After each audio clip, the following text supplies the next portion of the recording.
નમસ્કાર મિત્રો, આપણી ચેનલ ધર્મલોકમાં તમારું સ્વાગત છે। એક રાજા હતો જેનું બધું જ સર્વનાશ થઈ ચૂક્યું હતું।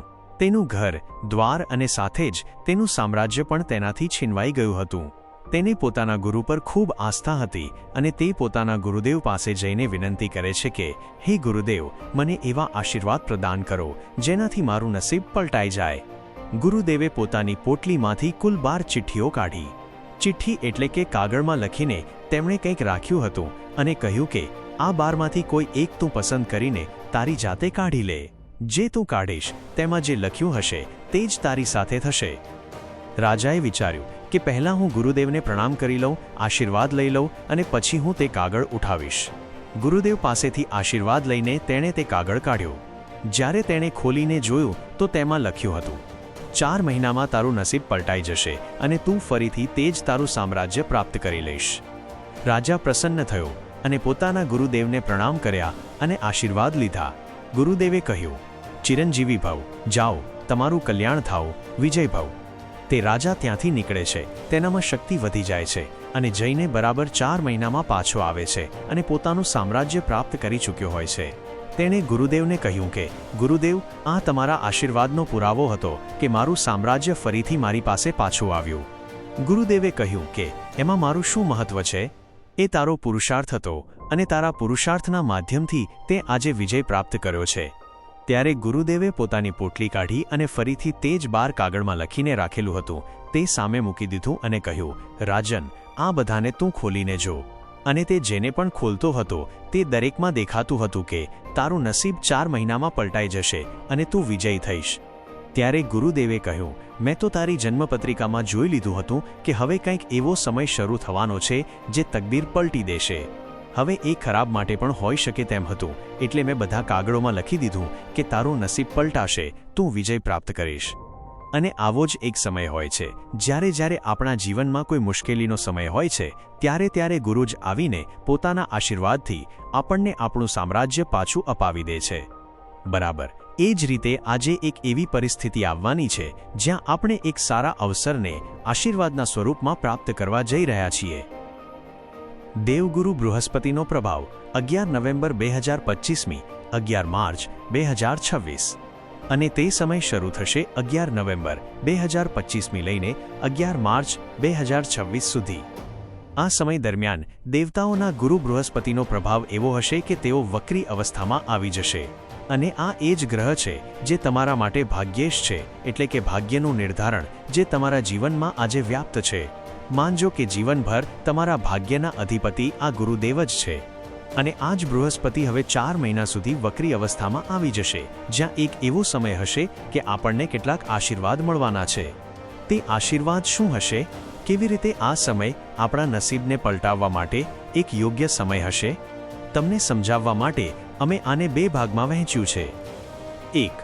પ્રથમ ભાગ, 5 ડિસેમ્બર સુધીનો સમય, કર્ક રાશિ પર ગુરુ। જ્યારે તેઓ કર્ક રાશિ પર સ્વયં વિદ્યમાન હશે 5 ડિસેમ્બર સુધીનો સમય।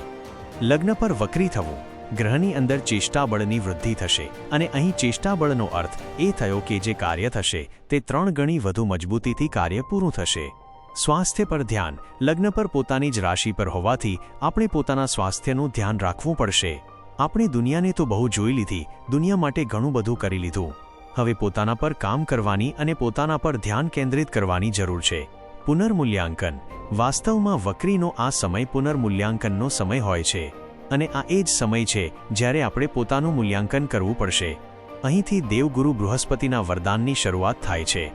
ગુરુની દૃષ્ટિઓથી મળતા આશીર્વાદ। 1. પંચમ ભાવ પર દૃષ્ટિ, પ્રથમ વરદાન। તમારા જૂના લીધેલા નિર્ણયો આ સમય ઉભરીને સામે આવશે અને સકારાત્મક પરિણામો સાથે આપણને જોડશે। પ્રેમ સંબંધોમાં ગાઢતા આવશે। સંતાનને લઈને કોઈ ચિંતાઓ છે તો તે ચિંતાઓમાંથી આપણે મુક્ત થઈશું।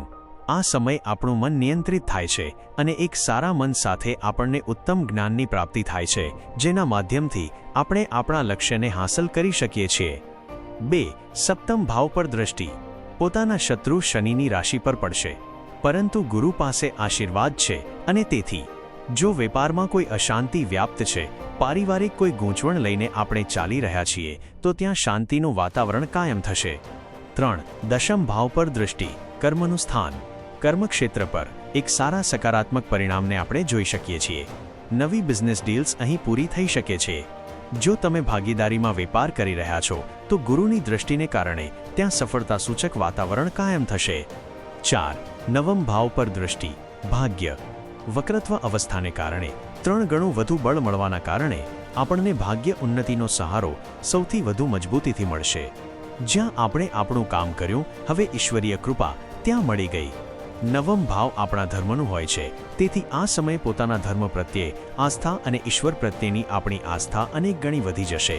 કોઈ ધાર્મિક યાત્રાઓનો યોગ બની શકે છે. 2. બીજો ભાગ. 5 ડિસેમ્બર 2025મી 11 માર્ચ 2026 સુધી 12મા ભાવ પર ગુરુ અને બરાબર 5 ડિસેમ્બરના સાયંકાળથી લઈને 11 માર્ચ 2026 સુધી ગુરુદેવ પહોંચી જશે 12મા ઘર પર. નિયંત્રણ અને પુનર્મૂલ્યાંકન. જેમ જ તેઓ 12મા ઘર પર પહોંચશે, આપણે પોતાના રોકાણો પર ધ્યાન રાખવું પડશે, કારણ કે અહીં ગ્રહ વક્રી છે. ક્યાં આપણે પૈસા નાખ્યા છે, શું પોર્ટફોલિયો આપણો છે, તેના પર નિયંત્રણ રાખવાની જરૂર છે, પુનર્મૂલ્યાંકન કરવાની જરૂરિયાત રહેશે. 12મું ઘર આપણા ખર્ચાનું છે. તો જે ખર્ચ આપણે કરી રહ્યા છીએ, શું તે ખરેખર વ્યાજબી છે કે પછી તેને રોકી શકાય છે? તેનું પુનર્મૂલ્યાંકન કરવાનો આ સમય રહેશે. ગુરુની દૃષ્ટિઓથી મળતા આશીર્વાદ. 1. ચતુર્થ ભાવ પર દૃષ્ટિ. ઘણા લોકો જે આ સમયે સ્થાન પરિવર્તનનું વિચારી રહ્યા છે, તો હા, તેઓ સ્થાન પરિવર્તન તરફ પોતાનું મન બનાવી શકે છે. કોઈ સ્થાન પરિવર્તનનો યોગ બનાવી શકે છે. ચતુર્થ ભાવ પ્રભાવી થવાથી તમે કોઈ પ્રોપર્ટીમાં રોકાણ કરી શકો છો. પ્રોપર્ટીને લઈને જો કોઈ વિવાદની સ્થિતિ ચાલી રહી છે, તો તે કાર્યો આપણા અહીં પૂરા થવા જઈ રહ્યા છે. 2. છઠ્ઠા ભાવ પર દૃષ્ટિ. પોતાની જ રાશિ પર. જ્યારે કોઈ ગ્રહ પોતાની જ રાશિ પર દૃષ્ટિ પ્રદાન કરે છે, અર્થાત તે ઘર પવિત્ર થઈ જાય છે. તે ઘરમાં કોઈ અશાંતિનું વાતાવરણ રહી શકતું નથી. વધેલા શત્રુઓથી આપણે મુક્ત થઈએ છીએ. શરીરમાં વ્યાપ્ત રોગથી આપણે મુક્ત થઈએ છીએ. છઠ્ઠો ભાવ આપણા દેવાનો પણ છે. કોઈ દેવા બન્યા છે તો તે દેવાને આપણે સારી રીતે પૂરા કરી શકીશું, ચૂકવી શકીશું. 3. અષ્ટમ ભાવ પર નવમ દૃષ્ટિ. અંતિમ દૃષ્ટિ. અષ્ટમ ભાવ તો આપણી પરેશાનીઓનું છે. વારંવાર આપણે ઊભા થઈએ છીએ, પરંતુ કોઈ એક પરેશાની સામે આવી જાય છે. માનજો કે દેવગુરુ બૃહસ્પતિના વક્રત્વ અવસ્થાની દૃષ્ટિ તે જ પરેશાનીઓનો અંત કરશે, તે જ અવરોધોનો અંત કરશે. અને એક તરફથી આપણી ગાડી એક સાચા ટ્રેક પર બેસીને આપણે આપણી જર્નીને આગળ વધારી શકીએ છીએ, આપણી યાત્રાને આગળ વધારી શકીએ છીએ. જે લોકો ઓકલ્ટ ગુપ્ત જ્ઞાન વિજ્ઞાનમાં છે, જે લોકો તંત્ર મંત્રની સાધના કરે છે, જેઓ ઈશ્વરને પ્રાપ્ત કરવા માંગે છે, તો ધ્યાન રાખજો, અહીં દેવગુરુ બૃહસ્પતિ મોક્ષ ત્રિકોણના સ્થાન પર રહેશે. અર્થાત જે મોક્ષની કામના પણ કરી રહ્યા છે, તે આ સમયે પોતાના ઈશ્વર સાથે જોડાઈ શકશે.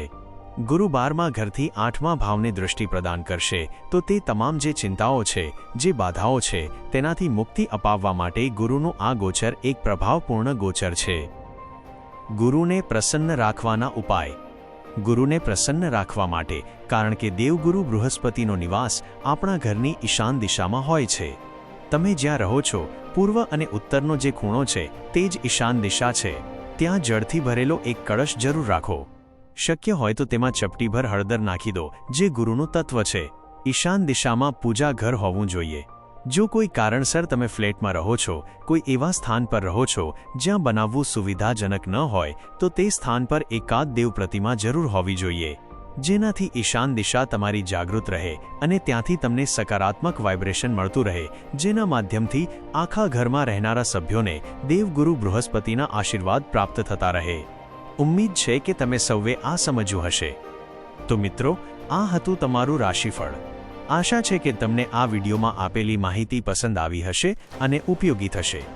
આવા જ સચોટ રાશિફળ, પંચાંગ, નક્ષત્રો અને ભવિષ્યના મહત્વના વિશ્લેષણ નિયમિતપણે જાણવા માટે આપણી ચેનલ ધર્મલોકને અત્યારે જ સબસ્ક્રાઇબ કરો અને બાજુમાં આપેલ બેલ આઇકન ઘંટડી પણ દબાવો.